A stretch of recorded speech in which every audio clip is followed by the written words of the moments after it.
Audio Jungle.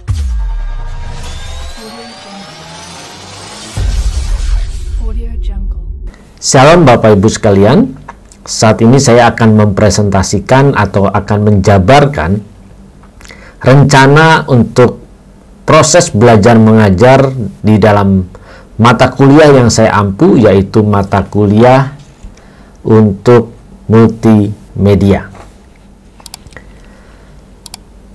Saya akan menjabarkan mengenai mata kuliah multimedia yang akan saya bawakan atau saya ampu selama 1 semester ke depan ini, apa saja yang akan dipelajari oleh setiap mahasiswa-mahasiswi di dalam kelas saya nanti.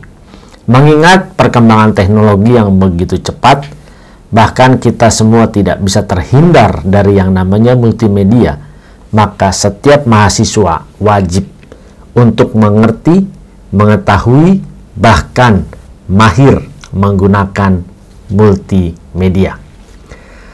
Kita harus mengetahui untuk capaian pembelajaran mata kuliah yang akan berlangsung di kelas multimedia ini. Yang pasti setiap mahasiswa harus mampu menguasai dan menggunakan multimedia, bahkan dapat mengembangkan serta menerapkan pengetahuan dalam bidang teologi. Jadi harus bisa menggandeng antara teologi dengan multimedia. Jadi bukan hanya menguasai teologi saja, yang dipelajari teologi saja, tetapi ada multimedia yang bisa saling bersinergi, bekerja sama untuk dapat digunakan sehingga setiap mahasiswa mahir, mampu, bahkan dapat mengembangkan untuk bidang multimedia dengan teologi ini. Secara garis besar selama 1 semester yang akan kita pelajari, pertama jelas bahwa setiap mahasiswa perlu mengetahui latar belakang teknologi. Apalagi berbicara multimedia, berarti berbicara tentang teknologi multimedia. Di dalam kelas saya yang saya ampu ini, kita menggunakan Google Classroom dan hukumnya wajib. Jadi setiap mahasiswa harus dapat aktif di dalam Google Classroom. Kenapa harus menggunakan Google Classroom?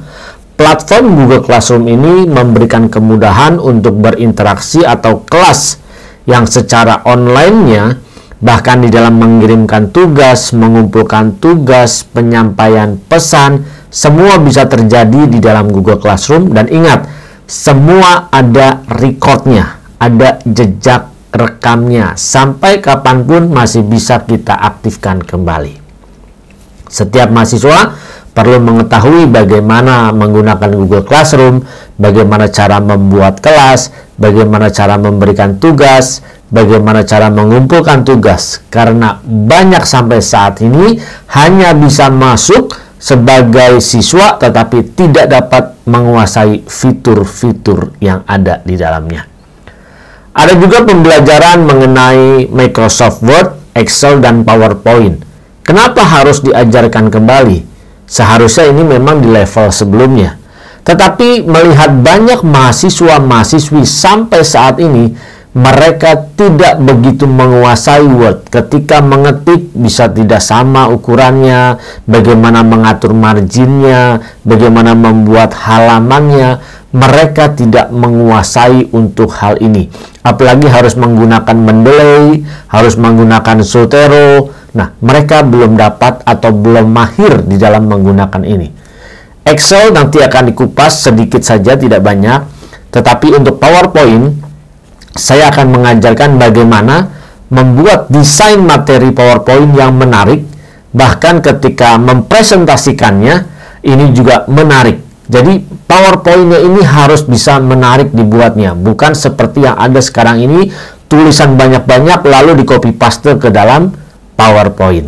Nah, jadi kita harus bisa, mahasiswa harus bisa mengikuti bagaimana PowerPoint yang menarik. Apalagi sekarang sudah begitu banyak program aplikasi multimedia yang mendukung. Jadi di sini saya hanya memberikan panduan tutorialnya bagaimana caranya.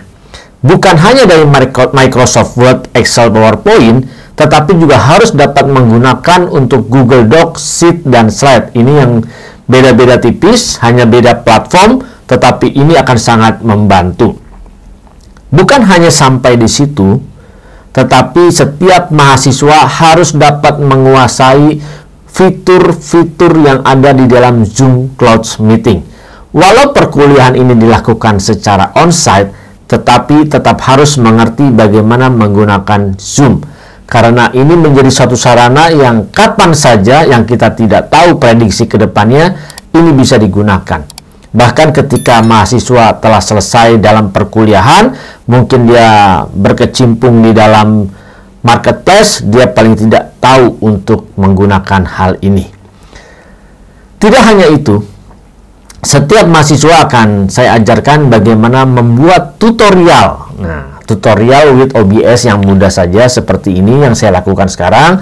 Bagaimana membuat tutorial video seperti ini supaya setiap mahasiswa bisa membawa dampak bagi masyarakat Indonesia secara luas. Bisa memberikan atau memberikan sumbangsi ide-ide pemikiran atau memberikan pembelajaran-pembelajaran yang baik melalui tutorial-tutorial.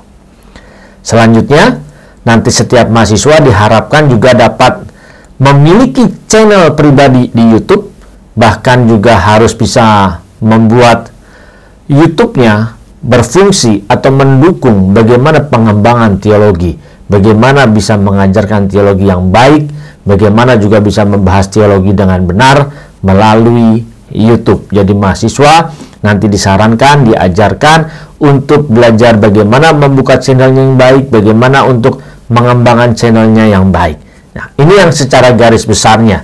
Secara umum ini terlihat banyak sekali materinya, tetapi di dalam proses pembelajaran saya bukan hanya onsite saja, saya memadukan caranya juga dengan menggunakan YouTube Learning di dalam channel saya sendiri. Jadi setiap mahasiswa bisa mengulang kembali setiap materi bahan ajar, karena saya akan memberikannya di dalam tutorial dalam bentuk YouTube. Dan ketika pertemuan di dalam kelas, kita akan mengupas siapa saja yang belum bisa dan bagaimana masalahnya kita akan kupas di dalam kelas. Jadi, mahasiswa begitu luar biasa mendapatkan materi yang banyak. Selain pembelajaran pasti dong ada komponen tugas. Apa saja komponen tugasnya? Ya, komponen tugas di sini setiap mahasiswa nanti akan membuat video tema ya dengan multimedia dan teologi. Durasinya 10 menit saja, nggak lama-lama. Dan video ini diupload di YouTube channel mahasiswa atas nama pribadi. Saya akan menilai kreativitasnya dan originalitasnya. Wajahnya juga harus muncul nanti di situ. Bahkan di dalam partisipasi saya juga akan menilai bagaimana jumlah kehadiran absensi itu mutlak. Keaktifan di dalam kelas, dalam diskusi, dan tanya jawab ini hal yang penting. Untuk observasi penilaiannya, saya akan memberikan beberapa kuis via YouTube.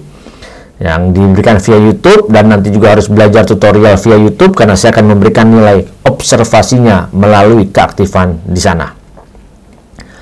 Untuk UTS sendiri, maka nanti diharapkan setiap mahasiswa dapat membuat slide PowerPoint yang menarik, lalu upload di Google Classroom dengan cara yang benar, dan ini akan menjadi penilaian dari saya.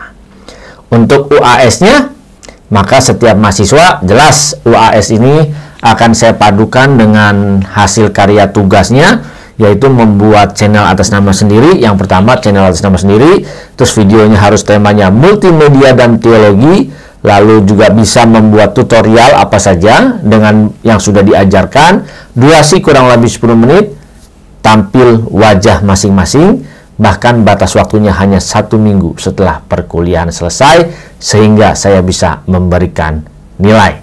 Ini yang akan menjadi proses pembelajaran bagi mahasiswa-mahasiswi di kelas multimedia. Saya sudah menjelaskan untuk apa saja yang akan diajarkan dalam kelas multimedia, dan saya berharap kelas ini dapat berjalan dengan baik sehingga mahasiswa mahir, mampu, bahkan dapat mengembangkan multimedia beserta teologi. Tuhan memberkati.